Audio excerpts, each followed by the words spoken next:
बिस्मिल्लाहिर्रहमानिर्रहीम। अस्सलामुअलैकुम dear fellows.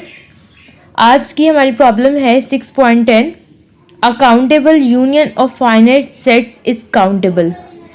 कुछ फाइनाइट काउंटेबल सेट्स है हमारे पास और हम प्रूव करेंगे कि उनका यूनियन भी काउंटेबल होता है। Let A equal S i where i belongs to set of positive integers P B are countable collection of finite sets. ये हमारे पास कुछ फाइनाइट काउंटेबल सेट्स की कलेक्शन है, ठीक है, जिसमें ए के अंदर सारे तमाम एस आईज हैं, ठीक है, जो कि काउंटेबल हैं और फाइनाइट्स हैं। Let see equal union I S I. हम प्रूव करेंगे कि इन तमाम ये जो सारे फाइनाइट काउंटेबल सेट्स हैं, हम प्रूव करेंगे जो इनका ये यूनियन है ये भी काउंटेबल होगा। उसको हमने किसी सी के इक्वल लेट कर लिया है, ठीक है। आप यहाँ ऐसे भी लिख सकते हो कि we have to prove that countable union of finite sets is countable. Countable set ऐसे सेट होते हैं जो फाइनाइट होते हैं, ठीक है, या डीनवेरिएबल होते हैं, ठीक है। और डीनवेरिएबल सेट ऐसे सेट होते हैं जिनकी कार्डिनलिटी पी के साथ सेम होती है। तो काउंटेबल में हमारे पास दो तरह के सेट आते हैं, एक ऐसे सेट जो फाइनाइट हो और एक ऐसे सेट जो डीनवेरिएबल हो। हमने जो सी लिया है यूनियन इन तमाम सेट्स के, उसके लिए हमारे पास दो केसेस होंगे कि अगर ये सी एम्प्टी है तो देन इट्स अश्योर कि ये काउंटेबल होगा, क्योंकि सी एम्प्टी है तो इट्स मीन वो फाइनाइट है, और अगर वो फाइनाइट है तो वो काउंटेबल होगा, ठीक है। तो फर्स्ट केस है if C is empty then C is countable, ठीक है। सेकेंड केस हम ये लेट करेंगे कि अगर सी एम्प्टी ना हो तो देन हम इसको किस तरह से काउंटेबल प्रूव करेंगे। Define a I equal S आई, ठीक है। एस आई हमारे पास हम इन कलेक्शन में से ले रहे हैं। A2 equal S2 minus S1, यानी कि A2 हम एक ऐसा सेट बना रहे हैं जिसमें जो कि S2 एक ऐसे सेट के बराबर है जिसमें से हमने प्रीवियस सेट को माइनस किया हुआ है, ठीक है। और A3 हम वो सेट ले रहे हैं जो कि S3 के बराबर है, और एक S3 खुद एक ऐसा सेट है जिसने अपने पिछले सेट को माइनस किया हुआ है। लाइक अगर मेरे पास एक P सेट है जिसके अंदर एलिमेंट्स हैं 1 2 3 एंड 4, मुझे इसका A बनाना है A1, ठीक है, अगर उसमें मुझे 1 एलिमेंट चाहिए, ठीक है। अब मैंने A2 एक ऐसा सेट लेना है जिसमें ये 1 ना आता हो, तो मैं उसको इस तरह से बनाऊंगी लाइक 1 2 3, और मैं फिर उसमें से 1 माइनस कर दूंगी। दिस इज A2, ठीक है। A1 जो कि 1 के बराबर है, लाइक ये S1 है, और A2 जो S2 मैंने बनाया है वो किस तरह से बनाया है, उसमें से मैंने S1 को माइनस कर दिया है, ठीक है। तो ये अब ये दोनों एक दूसरे से टोटली डिफरेंट है, ठीक है। इनमें कोई एक भी एलिमेंट नहीं है जो दोनों में कॉमन हो, ठीक है। तो इस तरह से कि हमने सब A1 A2 A3 and so on ये सारे सेट्स बनाते जाने, और ऐसा सेट बनेगा, मतलब नेक्स्ट जो S3 है वो ऐसा सेट बनेगा जो ना S1 होगा और ना S2 होगा, ठीक है। मतलब वो खुद भी टोटली डिफरेंट होगा। दिस शोज दैट के sets A I R finite, ठीक है, ये फाइनाइट है, इनके अंदर फाइनाइट नंबर ऑफ एलिमेंट्स है। इस तरह ये तमाम ए आईज भी फाइनाइट होंगे and pair wise disjoint. Disjoint का मतलब है कि जिनका इंटरसेक्शन दो सेट्स हैं वो डिसजॉइंट अब होंगे जब उनका इंटरसेक्शन 5 होगा। इंटरसेक्शन 5 ये शो करता है कि इनमें कोई एक भी एलिमेंट नहीं है जो दोनों में कॉमन हो, ठीक है।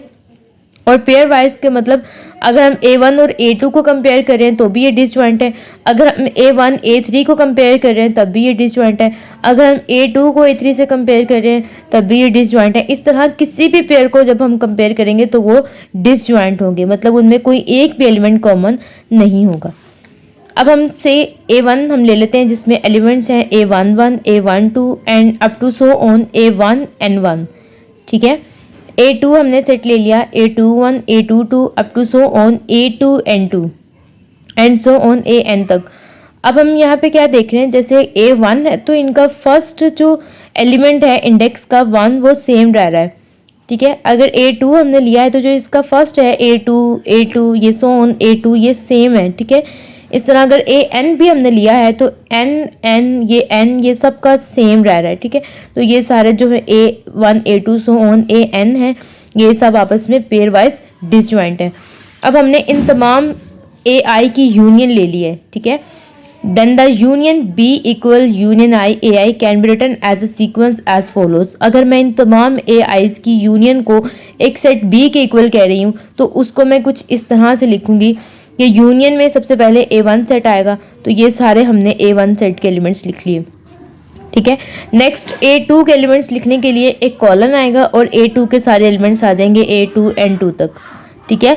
नेक्स्ट A3 के एलिमेंट्स लिखने के लिए अगेन से कॉलन आएगा और ये up to so on A3 A4 सबके एलिमेंट्स जो हैं वो इस B सेट में हैं, क्योंकि B इन सब का यूनियन है, ठीक है। अब जो मैंने तमाम AIs डिफाइन किया है वो मैंने एक B के यूनियन के इक्वल रख लिए। Define a mapping F from B to P, ठीक है, where P is set of positive integers और B जो कि तमाम AIs के यूनियन के बराबर है। और ये मैपिंग कुछ इस तरह से डिफाइंड है as follows, FAIJ equal N1 plus N2 plus up to so on N-1 plus J। तो हम पहले ये थोड़ा सा समझ लेते हैं कि ये मैपिंग हमने इस तरह से कैसे डिफाइन की है। चूँकि हमारी मैपिंग है F from P to B, ठीक है, where P equal union I AI। आप अपने पेपर में ऐसे मत लिखिएगा, ये जस्ट यहाँ पर समझाने के लिए है कि B किसके इक्वल है, यूनियन I AI, ठीक है। आप ऊपर मेंशन कर सकते हो कि B किसके इक्वल है, यूनियन I AI, ठीक है, एंड P किसके इक्वल है, P is a set of positive integers, set of positive integers, ठीक है। आप इस तरह से डिफाइन कर सकते हो और फिर मैपिंग हम बना लेंगे। अब ये मैपिंग इस तरह से डिफाइंड है, ठीक है, तो हम पहले इसको इस तरह से समझ लेते हैं कि ये मैपिंग इस फॉर्म में कैसे डिफाइंड हुई है। तो चूँकि हमारे पास जो हमारे प्री इमेजेस हैं, जो हमारे पास एलिमेंट्स हैं वो AIJ फॉर्म के, ठीक है, तो वो सारे मैंने यहाँ पर अपने डोमेन सेट में रख लिए, ठीक है। और ये सारे N1 plus N2 plus so on N-1 plus J में मैप हो रहे हैं, जो कि मेरी को डोमेन के सेट में आ जाते हैं, ठीक है। अब यहाँ पे देखें जो A11 है, P क्या है, सेट ऑफ पॉजिटिव इंटीजर्स, तो वो 1 से ही स्टार्ट होगा ना, 1 2 and up to so on, ये चलता जाएगा। अभी हम इसको समझते हैं। A11 मैप हो रहा है A1 पे, ठीक है, A12 मैप हो रहा है A2 पे, इस तरह up to so on A1 N1 map हो रहा है N1 पे, ठीक है। चूँकि B में इन सब का यूनियन था, तो यूनियन में अभी हमने देखा कि पहले सारे A1 के एलिमेंट्स आएंगे, यहाँ तक A1 खत्म हो गया, फिर A2 के एलिमेंट्स आएंगे, यहाँ तक A2 खत्म हो गया, and up to so on A3 A4 इन सब के जो है वो सीक्वेंस वाइज एलिमेंट्स आते जाएंगे और यहाँ पर सेट ऑफ पॉजिटिव इंटीजर्स हैं, ठीक है। अब इतना हमने देख लिया कि A11 1 पे मैप हुआ है, A12 2 पे मैप हुआ है, A1 N1 N1 पे मैप हुआ है, ठीक है। अब यहाँ पर हमने एक चीज़ देखनी है कि ये जो A1 के सारे एलिमेंट्स का लास्ट एलिमेंट है N1, इसको मैंने नेक्स्ट A2 के एलिमेंट्स के लिए फिक्स कर लेना है। ये जितने भी सारे यहाँ A1 तक एलिमेंट्स थे ये सब A1 के थे, ठीक है।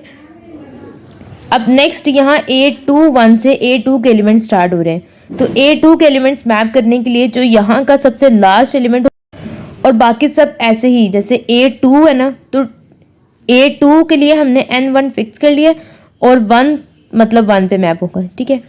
A2 है तो फर्स्ट यानी कि A2 के लिए हमने N1 फिक्स कर लिया और 2 है तो यहाँ पर वो 2 पे आ जाएगा, मतलब जो सेकंड एलिमेंट है हमने वो यहाँ पर फिक्स्ड रखना है, ठीक है। जैसे यहाँ पर 1 था तो हमने यहाँ पर 1 रखा है, यहाँ पर 2 है तो हमने यहाँ पर 2 रखा है, ठीक है। अगर up to so on A2 N2 तक भी चला जाता है तो A2 के लिए मतलब फर्स्ट जैसे कि देखें A2 1 है ना, तो A2 के लिए A2 के सारे एलिमेंट्स के लिए हमने N1 फिक्स्ड किया हुआ है, ठीक है। और यहाँ पर जो भी वेरी करेगा वो वैसे ही आएगा, जैसे A2 1 है तो वो N1 प्लस 1 पे मैप होगा, यानी कि इस फर्स्ट A2 के लिए N1 फिक्स्ड है और जो यहाँ पे होगा वो यहाँ पे आता जाएगा। अगर A2 2 है तो वो N1 प्लस 2 है, यानी कि A2 के लिए N1 फिक्स्ड है और जो यहाँ पर है वो यहाँ पे आता जाएगा। A2 3 के लिए N1 प्लस 3 होगा, यानी कि A2 के लिए N1 फिक्स्ड है और 3 के लिए 3, इस तरह up to so on A2 N2, ये A2 यानी कि N1 और ये N2 मतलब प्लस N2, ठीक है। जो फर्स्ट एलिमेंट है उसके लिए N1 हमने फिक्स्ड किया हुआ है और जो सेकंड एलिमेंट है वो अपने लिहाज से जैसे जैसे यहाँ पर होगा वैसे वैसे यहाँ पर आता जाएगा, ठीक है। तो ये अप टू A2 N2 जो है वो N1 प्लस N2 तक चला जाएगा।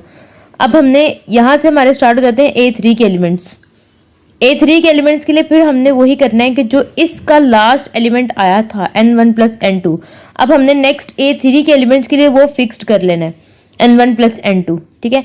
अब A3 के एलिमेंट्स के लिए हमने n1 प्लस n2 फिक्स्ड कर लिया है, और जो यहाँ पर 1 है वो +1, यहाँ पर 2 है तो +2 एंड सो ऑन, ये वेरी करता जाएगा। ठीक है, और हम देख रहे हैं कि ये हमारे पास एक 1-1 भी है और एक ऑन टू मैपिंग भी है, क्योंकि यहाँ पर जितने भी एलिमेंट्स हैं उन सब का पीछे एक यूनिक प्री इमेज भी है। ठीक है, यहाँ के सारे एलिमेंट्स टोटली मैप्ड होंगे और हर एलिमेंट यूनिक पाथ से मैप हो रहा है। ठीक है, कोई ऐसा एलिमेंट नहीं है यहाँ पर जो 2 दफ़ा यहाँ पे मैप हुआ हो, या 2 ऐसे एलिमेंट्स नहीं है जो सेम एलिमेंट पे मैप हुए हों। ठीक है, तो ये हमारे पास हमें बता रहा है क्लियरली कि ये एक बाइजेक्टिव मैप है, एक ऑन टू मैप है। ठीक है, एक बार रिपीट कर लेते हैं कि A11 मैप हुआ है 1 पे, A12 मैप हुआ है 2 पे, and up to so on A21 map हुआ है n1 प्लस 1 पे। क्योंकि अभी हमने देखा कि A2 के लिए जो A2 के एलिमेंट्स हैं ना, ये कैपिटल A2 के एलिमेंट्स हैं, उनके लिए हमने n1 जो कि इनका लास्ट एलिमेंट है तो वो फिक्स्ड किया हुआ है, n2 और आगे से ये 1 पे मैप हो रहा है। A2 2 है तो n1 फिक्स्ड है, और ये 2 है तो ये 2 पे मैप हो रहा है। ठीक है, मतलब हम क्या देख रहे हैं, जो J है वो फिक्स्ड है। ठीक है, और अगर यहाँ पर A2 है तो वो अपने से पहले वाले यानी कि n1 पर मैप हो रहा है। इसका मतलब यहाँ पर जो I है वो यहाँ पर I-1 पे मैप्ड हुआ है, तो ni-1 और प्लस J जो कि फिक्स्ड है। जो यहाँ पर J है वो यहाँ पर J है, और जो यहाँ पर AI है वो यहाँ पर ni-1 है। जैसे A2 है तो वो n1 पे मैप है, मतलब जो यहाँ पर AI है वो यहाँ पर ni-1 है। तो ये मैपिंग कुछ इस तरह से डिफाइंड थी। ठीक है, क्लियरली हम कह सकते हैं ये डायग्राम बनाने के बाद कि F हमारे पास 1-1 भी है, ऑन टू भी है, इट्स मीन F बाइजेक्टिव है। उसके बाद हम ये वर्डिंग लिख सकते हैं कि देन F इज बाइजेक्टिव। ठीक है, bijective means both 1-1 and onto. ठीक है, अगर कोई फंक्शन हमारे पास जिसकी मैपिंग बाइजेक्टिव हो, इट्स मीन कि वो P के साथ उसकी कार्डिनलिटी सेम है। ठीक है, अगर उसकी P के साथ कार्डिनलिटी सेम है, इट्स मीन कि वो डी न्यूमेरेबल है, और अगर वो डी न्यूमेरेबल है तो हम कह सकते हैं कि जो B जिसकी उसके साथ हमने मैपिंग बनाई है वो काउंटेबल है। ठीक है, क्योंकि अभी हमने देखा स्टार्टिंग में कि काउंटेबल के लिए 2 पॉसिबिलिटीज़ हैं कि वो फाइनाइट भी हो सकता है और वो डी न्यूमेरेबल भी हो सकता है। तो जब हमने एम्प्टी का केस लिया तब हमारे पास फाइनाइट का केस आ गया। अब जब हमने नॉन एम्प्टी हम लेकर चले थे तो हमने ये सारी जो सपोजिशन और जो सारे स्टेप्स किए हैं उससे हमें वो सेट जो डी न्यूमेरेबल मिल गया। इट्स मीन जो B हमारे पास डी न्यूमेरेबल है, F मैपिंग जो बाइजेक्टिव है मतलब वो P से हमारे पास डी न्यूमेरेबल है, तो B हमारे पास क्या हो जाएगा, काउंटेबल। ठीक है, B के अंदर कौन से एलिमेंट्स का यूनियन था, वो सारे AIs जो फाइनाइट हैं और पेयर वाइज डिसजॉइंट है।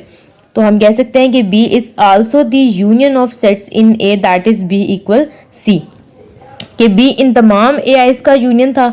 ठीक है, और SI जो कि काउंटेबल कलेक्शन हमारे पास फाइनाइट सेट्स की, तो ये सारे SI जो कि हमने C के इक्वल रखे थे, तो ये भी वही सारे SIs हैं जिनसे मैंने A1 A2 A3 बनाया है। इट्स मीन के SI को वेरी करके मैंने A1 A2 A3 बनाया था और उसको मैंने B के इक्वल रखा था, तो बेसिकली वो B इस C के ही बराबर है। ठीक है, C में भी वो तमाम SI हैं और B जो मैंने उसके SI सेट से बनाया था AI का यूनियन, बेसिकली ये दोनों आपस में बराबर है। ठीक है, तो हम ये कह सकते हैं कि B इक्वल C, क्योंकि B में सारे AIs हैं और C में सारे SIs हैं, मतलब हमने जो AI लिए थे वो इन्हीं से तो बनाए हैं। इट्स मीन कि ये दोनों आपस में बराबर हैं, तो therefore we can say that C is countable as claimed. तो आई होप कि आज के लेक्चर में आपको कोई भी प्रॉब्लम हो तो आप कमेंट सेक्शन में ज़रूर बताएं, इंशाल्लाह हम नेक्स्ट वीडियो में से ज़रूर क्लियर करेंगे। और कोई क्वेश्चन हो तो आप ज़रूर पूछिए, एंड आई होप कि आपको आज के लेक्चर की समझ आई हो। मैपिंग से हमें क्लियरली शो हो रहा है कि ये 1-1 भी है, ऑन टू भी है। Then we can say that function is bijective and it is has same cardinality as P which is set of positive integers. इंशाल्लाह नेक्स्ट वीडियो में हम नेक्स्ट प्रॉब्लम डिस्कस करेंगे। Thank you for watching and जज़ाकिल्लाह।